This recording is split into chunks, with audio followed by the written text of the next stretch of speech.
राधे राधे। जय श्री कृष्ण। जिन भक्तों ने कल एकादशी व्रत किया, आज वे एकादशी व्रत का पारण करेंगे। तो एकादशी व्रत के पारण में आज हम सुनेंगे तुलसी माता की कथा। बोलिए तुलसी माता की जय हो, विष्णु भगवान की जय हो। पुराणिक कथा के अनुसार प्रजापति महर्षि कश्यप की बहुत सारी पत्नियां थी। उनमें से एक का नाम मनु था। मनु की संतानें दानव धनु था। धनु की संतानें दानव कहलाई। धनु के बड़े पुत्र का नाम ददम था। बहुत ही धार्मिक प्रवृत्ति का था और दानवों की भांति उसमें ना तो कोई ईर्ष्या थी और ना ही देवताओं से द्वेष की भावना थी। वह विष्णु का बहुत बड़ा भक्त था और उन्हीं की आराधना करता था। बस उसे एक ही चिंता सताती रहती थी कि कोई उसका पुत्र नहीं था। उसने आचार्य शुक्राचार्य जी को आचार्य बनाया और उनसे श्री कृष्ण मंत्र की दीक्षा ली। दम ने दीक्षा पाकर उस कार में में अनुष्ठान किया। जब उसका अनुष्ठान सफल हुआ तब उसके अनुष्ठान से प्रसन्न होकर भगवान विष्णु प्रकट हो गए और कहने लगे कि मैं तुम्हारी तपस्या से बहुत प्रसन्न हूँ और मैं तुम्हें कोई मनवांछित वरदान देना चाहता हूँ। तुम मुझसे अपने मन की इच्छा के अनुसार कोई भी वरदान मांग सकते हो। तब दम ने कहा, हे भगवान, यदि आप मेरी तपस्या से प्रसन्न हैं तो मुझे ऐसा पुत्र दें जो आपका भक्त हो और त्रिलोक विजयी हो, जिसे देवता भी युद्ध में न जीत सके। तब भगवान विष्णु ने तथास्तु कहा और वहां से अंतर्ध्यान हो गए। दम प्रसन्न मन से अपने घर लौट आया। गोलोक में श्री राधा ने श्री कृष्ण जी के पार्षद श्री दामा को असुर होने का श्राप दिया था। श्राप मिलते ही वही दम की पत्नी के गर्भ में आया। जन्म होने के बाद दम ने उसे अपने पुत्र का नाम शंखचूड़ रखा। जब वह कुछ बड़ा हुआ तो दम ने उसे मुनि जैन जी की देख रेख में रख दिया। मुनि ने उसे शिक्षा दीक्षा दी और अपने कुमारावस्था में ही शंखचूड़ पुष्कर में गया और उस महान धार्मिक तपस्थली में ध्यान मगन होकर वर्षों तक ब्रह्मा जी की तपस्या करता रहा। उसकी घोर तपस्या से प्रसन्न होकर ब्रह्मा जी वहां प्रकट हुए और कहने लगे कि मैं तुम्हारी तपस्या से प्रसन्न हूँ, मुझसे वर मांगो। तब उसने कहा, हे पितामह, मुझे ऐसा वरदान दीजिए कि मुझे देवता भी पराजित न कर सके। तब ब्रह्मा जी ने उसे ऐसा ही वरदान दिया और श्री कृष्ण का वच प्रदान करते हुए उसे आदेश दिया, हे शंखचूड़, तुम बद्रिका आश्रम में चले जाओ। वहां पर तुम्हारे भाग्य का स्थिर तारा उदय होने की प्रतीक्षा कर रहा है। ब्रह्मा जी के आदेश पर शंखचूड़ बद्रिका आश्रम में गया। वहां पर उसने देखा कि महाराज धर्मध्वज की पुत्री तुलसी तपस्या कर रही थी। दोनों का आपस में परिचय हुआ और ब्रह्मा जी की इच्छा से दोनों का विवाह हो गया। अपनी पत्नी को लेकर शंखचूड़ पुनः दैत्यपुरी में लौट आया। शुक्राचार्य जी ने उसे दानवों का अधिपति बना दिया। सिंहासन पर बैठते ही उसने अपना साम्राज्य बढ़ाने के लिए देवलोक पर चढ़ाई कर दी। ब्रह्मा जी के वरदान के कारण वह अजय हो चुका था, इसलिए देवताओं को हराने में से कोई भी कठिनाई नहीं हुई। उसने अमरावती पर कब्जा कर लिया और इंद्र अमरावती को छोड़कर भाग निकले। देवता उसके डर से गंधरा में जा छुपे। शंखचूड़ अब तीनों लोकों का शासक हो गया था। सब लोगों का पालन कार्य उसने खुद ही संभाल लिया था। उसने अपनी प्रजा की भलाई के लिए बहुत से काम किए। प्रजा उससे बड़ी प्रसन्न थी। चारों ओर सुख और शांति थी। क्योंकि शंखचूड़ कृष्ण भक्त था, अतः उसकी प्रजा भी भगवान कृष्ण पर पूरी आस्था रखने लगी। उसके राज्य से अधर्म का तो जैसे नाश ही हो गया। प्रजा इंद्र और देवताओं को भूलने लगी थी। इससे देवताओं को बड़ी चिंता हुई। तब इंद्र पितामह ब्रह्मा जी के पास गए और बोले, हे पितामह, आपने शंखचूड़ को अभय होने का वरदान देकर उसे निरंकुश बना दिया है। वह अमरावती पर कब्जा जमाए बैठा है। सभी देवता थर थर कांप रहे हैं और ठोकरे खा रहे हैं। अब बताइए हम क्या करें। तब पितामह ने कहा, हे देवेंद्र, शंखचूड़ धार्मिक रीति से अपना शासन चला रहा है। प्रजा उससे प्रसन्न है। उसके राज्य में सभी सुखी हैं और संपन्न हैं। उन्हें हमसे कोई शिकायत नहीं। इंद्र बोले, यह सब तो ठीक है पितामह, लेकिन क्या हम यूं ही भटकते रहेंगे? आखिर अमरावती देवताओं का भाग है। तब पितामह बोले, अवश्य है, किंतु शंखचूड़ ने तुम्हें युद्ध में पराजित करके उसे प्राप्त किया है। तुम्हारी प्रजा को कोई भी कष्ट नहीं पहुंचाया, बस सिंहासन का फेरबदल हुआ है। इंद्र ने कहा, पितामह, हम आपकी संतानें हैं। क्या आप चाहते हैं कि आपकी संतान यूं ही भटकती रहे? कुछ तो उपाय करें। तब पिता बोले कि मैं इसमें कुछ नहीं कर सकता। देवेंद्र जब तक शंखचूड़ के भाग्य में अमरावती का ऐश्वर्य भोगना है वह भोगेगा। अब तुम भगवान विष्णु के पास जाओ, वही कोई उपाय बताएंगे। वहां से निराश होकर देवराज इंद्र विष्णु जी के पास गए और उनकी बड़ी स्तुति की और कहा, हे भगवान, यह देवता इस समय भारी संकट में है। ब्रह्मा जी ने भी असमर्थता जाहिर कर दी और मुझे आपके पास भेज दिया है। हे प्रभु, कुछ कीजिए, अन्यथा संपूर्ण जाति नष्ट हो जाएगी। देवराज इंद्र की बातें सुनकर भगवान विष्णु ने कहा कि शंखचूड़ की मृत्यु भगवान शिव के त्रिशूल से निर्धारित है। यह जानकर सभी देवता भगवान शिव के पास गए और देवताओं की बात सुनकर भगवान शिव ने चित्ररथ नाम के एक कण को अपना दूत बनाया और शंखचूड़ के पास भेज दिया। चित्ररथ ने शंखचूड़ को समझाया कि देवताओं को उनका राज्य लौटा दे, लेकिन शंखचूड़ ने कहा कि अगर महादेव मुझसे युद्ध करना चाहते हैं तो मैं युद्ध करने के लिए तैयार हूँ, पर मैं देवताओं का राज्य नहीं लौटाऊंगा। अब भगवान शिव को इस बात का पता चला तो युद्ध के लिए अपनी सेना लेकर निकल पड़े। शंखचूड़ भी युद्ध के लिए तैयार होकर रणभूमि में आ गया। देखते ही देखते दानवों और देवताओं में घमासान युद्ध होने लगा। वरदान के कारण शंखचूड़ को देवता हरा नहीं सकते थे। शंखचूड़ के साथ भगवान शिव हजारों साल तक युद्ध करते रहे। अंत में भगवान शिव ने शंखचूड़ का वध करने के लिए जैसे अपना त्रिशूल उठाया, तभी आकाशवाणी हुई कि शंखचूड़ के हाथ में श्री हरि का कवच है, इसकी पत्नी का अस्तित्व अखंडित है, तब तक इसका वध संभव नहीं। ऐसी आकाशवाणी सुनकर विष्णु भगवान एक ब्राह्मण का रूप धारण कर शंखचूड़ के पास गए और उसे श्री हरि कवच दान भी मांग लिया। शंखचूड़ ने वह कवच बिना किसी संकोच के दान कर दिया। इसके बाद भगवान विष्णु शंखचूड़ का ही रूप बनाकर उसकी पत्नी तुलसी के पास गए और वहां जाकर शंखचूड़ रूपी भगवान विष्णु ने तुलसी के महल के द्वार पर जाकर अपने विजय होने की सूचना दी। यह बात सुनकर तुलसी बहुत प्रसन्न हुई और पति रूप में आए भगवान का पूजन करने लगी और उन्हीं के साथ रमन करने लगी। तुलसी का अस्तित्व भंग होते ही भगवान शिव ने त्रिशूल से युद्ध में शंखचूड़ का वध कर दिया। कुछ समय बाद जब तुलसी को ज्ञात हुआ कि मेरे स्वामी नहीं है, तब भगवान अपने मूल स्वरूप में आ गए। अपने साथ छल हुआ जानकर शंखचूड़ की पत्नी रोने लगी और उसने कहा कि आज आपने छल से मेरा धर्म नष्ट किया है और मेरे स्वामी को मार दिया है। आप अवश्य ही पाषाण हिते हैं, अतः आप मेरे श्राप से पाषाण यानी पत्थर होकर पृथ्वी पर रहें। तब भगवान विष्णु ने देवी तुलसी के श्राप को स्वीकार किया और कहा, देवी तुम मेरी ही प्राप्ति के लिए इतने सालों तक तपस्या कर रही थी, अब तुम इस शरीर को त्याग करके दिव्य देह धारण करके मेरे साथ आनंद से रहो। तुम्हारा यह शरीर नदी के रूप में बदल कर गंडकी नदी नामक नदी के रूप में प्रसिद्ध होगा। तुम पुष्पों में श्रेष्ठ तुलसी का वृक्ष बन जाओगी और सदा ही मेरे साथ रहोगी। तुम्हारे श्राप को सत्य करने के लिए मैं शालिग्राम बनकर रहूंगा। गंडक नदी के तट पर मेरा वास होगा।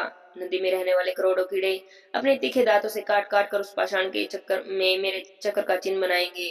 हे देवी, धर्मालु जन तुलसी के पौधे पर और शालिग्राम शिला का विवाह करेंगे, पुण्य अर्जित करेंगे।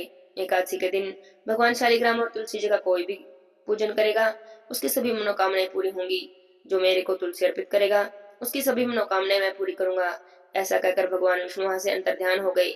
एकादशी पारण के दिन तुलसी माता की भगवान विष्णु की इस कथा को जो कोई भी सुनता है, उसे एकादशी व्रत का पूर्ण फल प्राप्त होता है। उस पर तुलसी माता की और विष्णु भगवान की सदा ही कृपा बनी रहती है। उसके जीवन के सभी कष्ट दूर हो जाते हैं, उसकी सभी मनोकामनाएं पूरी होती हैं। बोलिए तुलसी माता की जय हो, विष्णु भगवान की जय हो। एक समय की बात है, भगवान विष्णु से माता लक्ष्मी जी पूछती हैं, हे प्रभु, तुलसी के पास दीपक जलाने का क्या महत्व है और रोज शाम को तुलसी के पास दीपक क्यों जलाया जाता है? मनुष्य इससे कौन सा फल प्राप्त करता है? तुलसी के पास दीपक जलाने की विधि क्या है और दीपक जलाते समय कौन से मंत्र का उच्चारण करना चाहिए?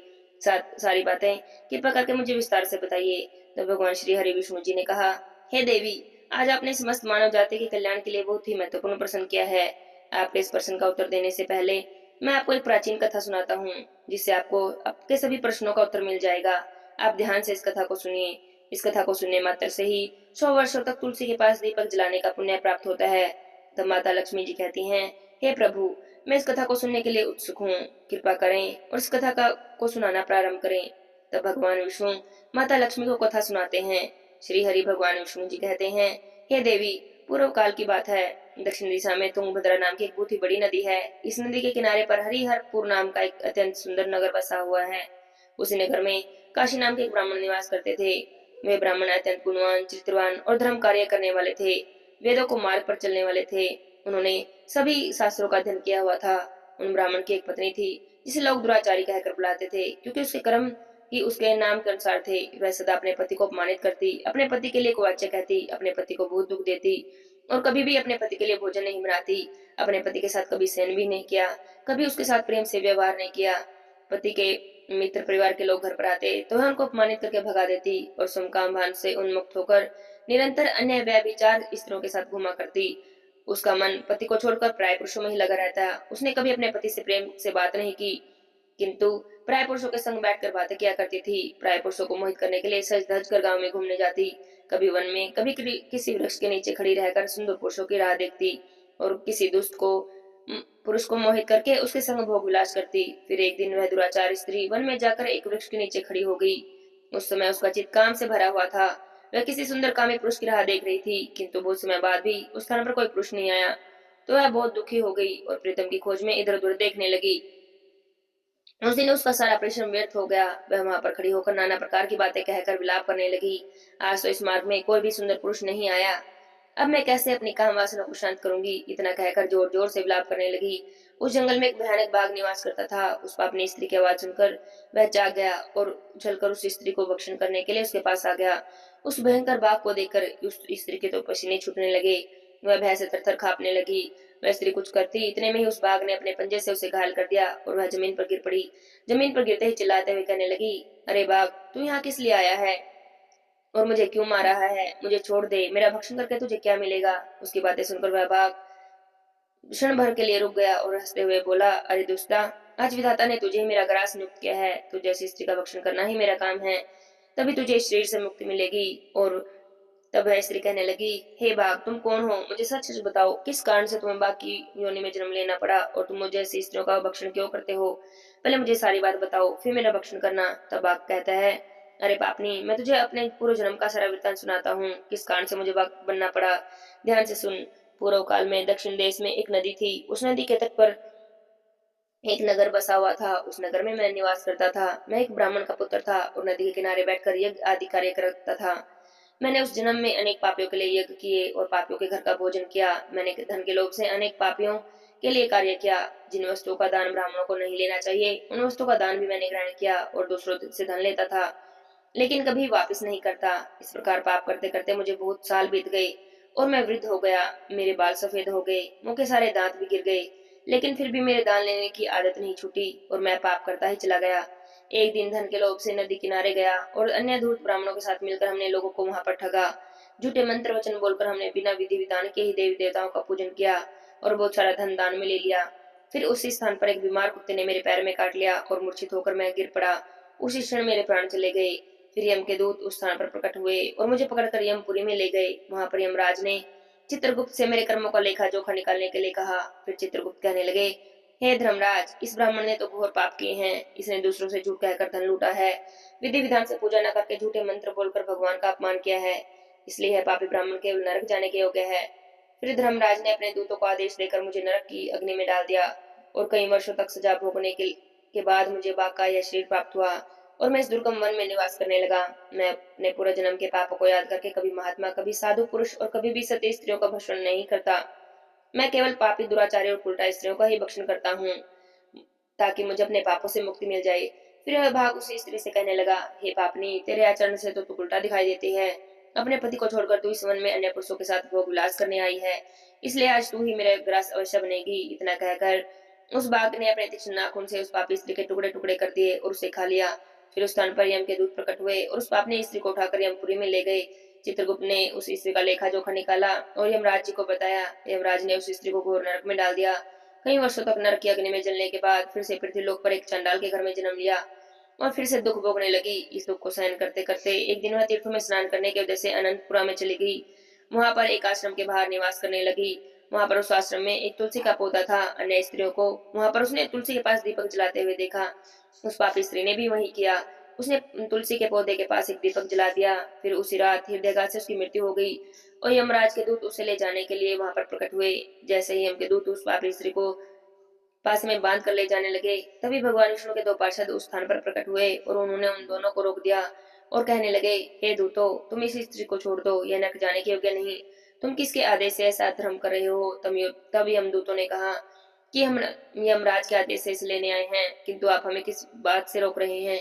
यह स्त्री अत्यंत पापनी है। तब भगवान विष्णु के पार्षद कहने लगे, यह स्त्री तो विष्णु भक्त है, यह नरक के जाने के योग्य नहीं। इसने शाम के समय तुलसी के पास दीपक जलाया है, इसी कारण से इसके सभी पाप नष्ट हो गए। प्रभु यह नरक जाने के नहीं बल्कि स्वर्ग जाने की अधिकारी बन गई है। पार्षदों की बातें सुनकर यमदूतों ने उस स्त्री को उस स्थान पर छोड़ दिया और यमलोक में चले गए। वहां पर जाकर उन्होंने यमराज को सारा वृत्तांत कह सुनाया। फिर भगवान विष्णु के पार्षद उस स्त्री को दिव्य विमान में उठाकर स्वर्ग लोक में गए। भगवान विष्णु कहते हैं, हे देवी, इस प्रकार से तुलसी के पास केवल दीपक जलाने मात्र से ही मनुष्य सभी पापों से मुक्त हो जाता है। जो भी स्त्री नित्य प्रतिदिन तुलसी जी के पास दीपक जलाती है, वह सौभाग्यशालिनी बनती है। उसके पूर्व जन्म के सभी पाप नष्ट हो जाते हैं और उसे सुख समृद्धि की प्राप्ति होती है। भगवान विष्णु कहते हैं, हे देवी, मुझे मोती माणिक रतन कुछ भी अर्पित कर दो, लेकिन मुझे उतनी प्रसन्नता नहीं होती जितनी कि मनुष्य के द्वारा एक तुलसी का पत्ता अर्पण कर देने से प्राप्त होती है। 1 लाख गोदान से मनुष्य को जो फल प्राप्त होता है, वही फल तुलसी के पत्थर के दान से प्राप्त हो जाता है। मृत्यु के समय भी जो मनुष्य अपने मुख में तुलसी पत्थर का जल पा लेता है, वह भगवान विष्णु के धाम में जाता है। भगवान विष्णु कहते हैं, ए देवी, जिस प्रकार देवी लक्ष्मी से वैकुंठ को ऐश्वर्य की प्राप्ति होती है, उसी प्रकार वैकुंठ में तुलसी देवी के कारण पवित्रता होती है। पृथ्वीलोक में जिस स्थान पर भी तुलसी का पौधा होता है उस स्थान पर कभी भी कोई बुराई का वास नहीं होता। ऐसा स्थान सबसे अधिक पवित्र होता है। इसी कारण घरों में तुलसी का पौधा अवश्य लगाना चाहिए। इस प्रकार भगवान विष्णु ने देवी लक्ष्मी को तुलसी देवी के पास दिया जलाने का महत्व बताया। बोलिए तुलसी माता की जय हो, विष्णु भगवान की जय हो, लक्ष्मी माता की जय हो। जय जय श्री राधे श्याम।